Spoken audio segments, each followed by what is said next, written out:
And the first one that I prepared for you, Aleks, is called Nomad Picks, Bullish or Bearish. I played a little bit with the investment. So basically, for all listeners who doesn't know exactly what a bull and bear is, I will tell you a sentence and then about nomad lifestyle or situations, and you can tell me if it's bullish or bearish in the sense of that you are into it or you think that it's not something for you, or something that you don't consider a good thing.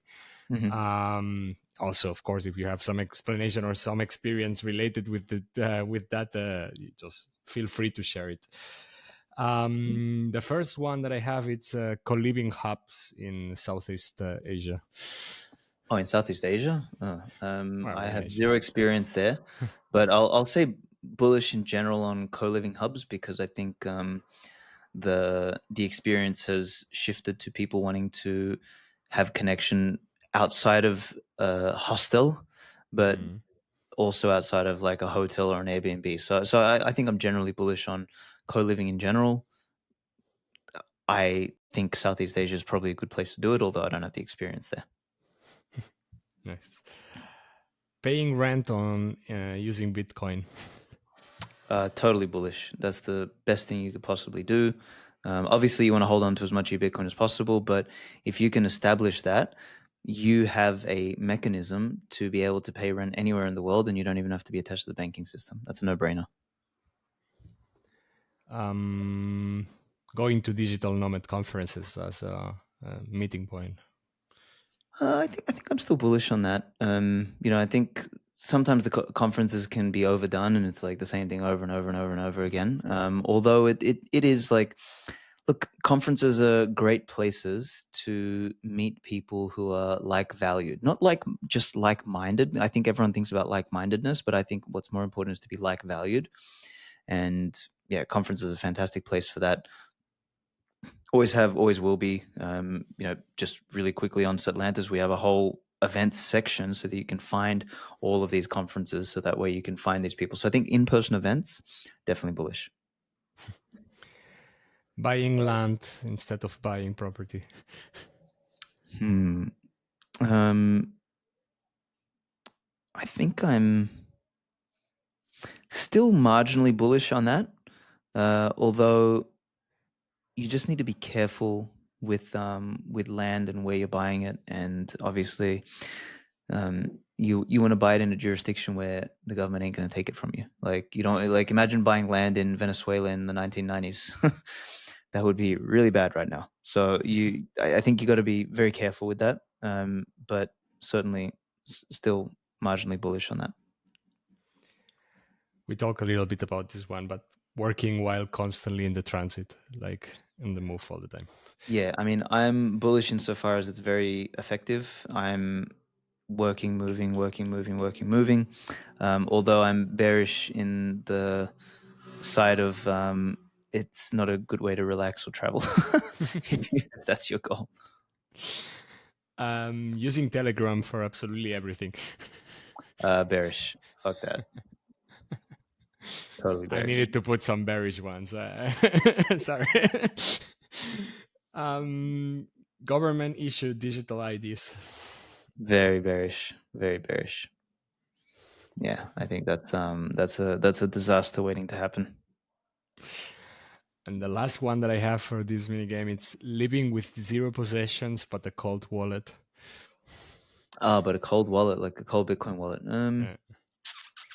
No, I think I'm actually bearish on that, because I think part of what makes life interesting is the things we collect along the way, and the associations and the relationship we have with stuff. Like, I think we are designed to create homes and to nest somewhat. Like, yes, there's a time in life to have no possessions and just a cold wallet, but I don't think, at least for me at this stage of life, that's not the life I want to live. Young 20-year-old, 25-year-old, sure. The older you get, I think you want to nest, create a home. Nice. Cool. I would say we jump to the second one that I prepared. I call it pack, burn, or stack. Basically, I did this one with Jordi, and I think it was really funny. the digital nomad essential list, let's say like this, and you can tell me if you would like to keep it, pack it, burn it, or so ditch it forever, or stack it and get more of it. But it's basically physical things that you would grab on your backpack when you travel nomad wise. Okay, let's try. Travel health insurance. Oof.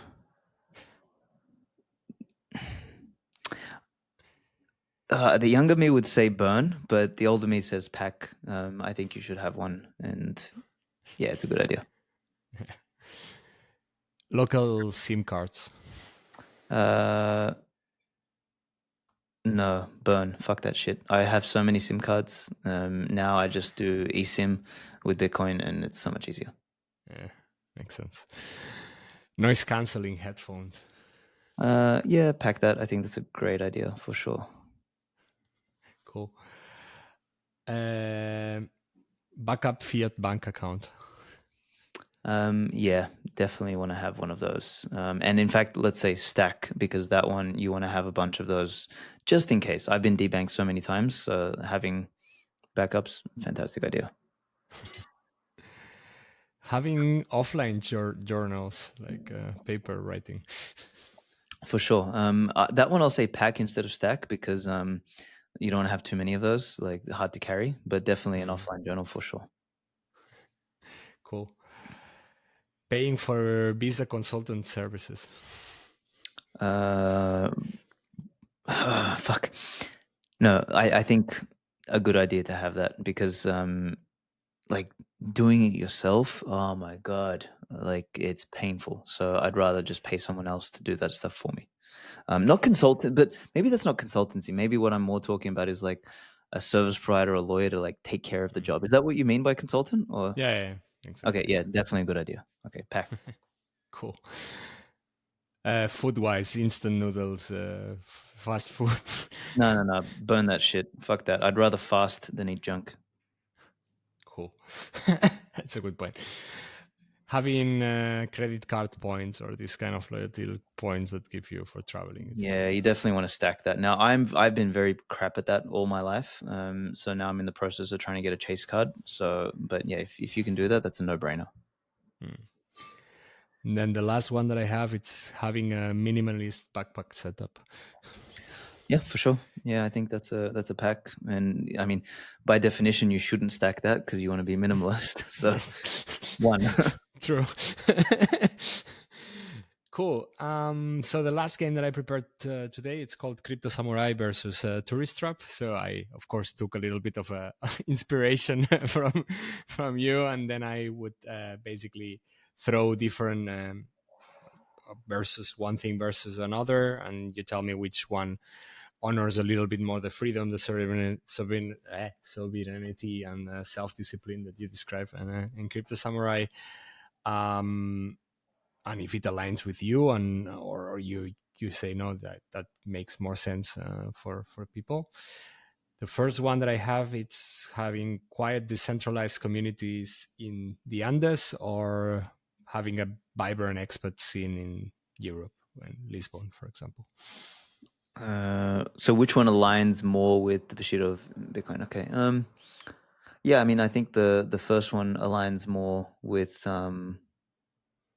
something like what I've described, but although both have an alignment um, for very different reasons, and I think ultimately you want a mixture of both. But if we're talking what aligns more with the nature of what I wrote in the book, then the first one. Nice. Backpacking with one Bitcoin, or having first class luxury tours paid in fiat. Well, obviously the first one. It's a no-brainer.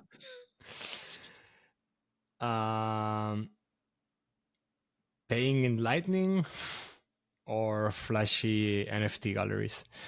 Oh yeah, clearly the first one. Yeah, the NFT bullshit. No interest there.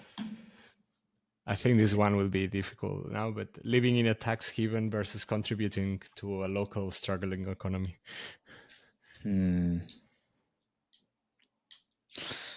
I guess my answer to that one would be more dependent on how much you care about which one you're living in, right? Because if you actually are living in the tax haven, not so much just for like, I wouldn't pick a place to live in because of the tax haven or because of how much somewhere is struggling. I would pick the place if I love it, and the tax haven or the contribution would be a bonus. So um, that one I don't have an answer on because I think there's too many other variables to pick from. Cool. The last one that I have, it's deep working in isolation for some months or having weekly routine meetings with international teams. Hmm. Well, what's more aligned with the Bushido Bitcoin is probably the deep work, which I think is lost these days. I think people are not doing much deep work anymore. Everyone's doing surface level, shallow, busy work, and it shows in the quality of the stuff in the world today. Unfortunately, Makes sense. Yeah, I think good the questions. deepness. Good question. Cool. Well, Alex, thanks a lot for the quick firing. And now I will just ask some of the questions that I have from the audience. I shared your profile with some of them, and then they send me some questions. The first one it's from Anne Hay. Uh, she's asking, "What's your favorite country for deep work and creative focus?" So it links very well with the last one. Yeah, very much. For deep work, you want to be as secluded as possible.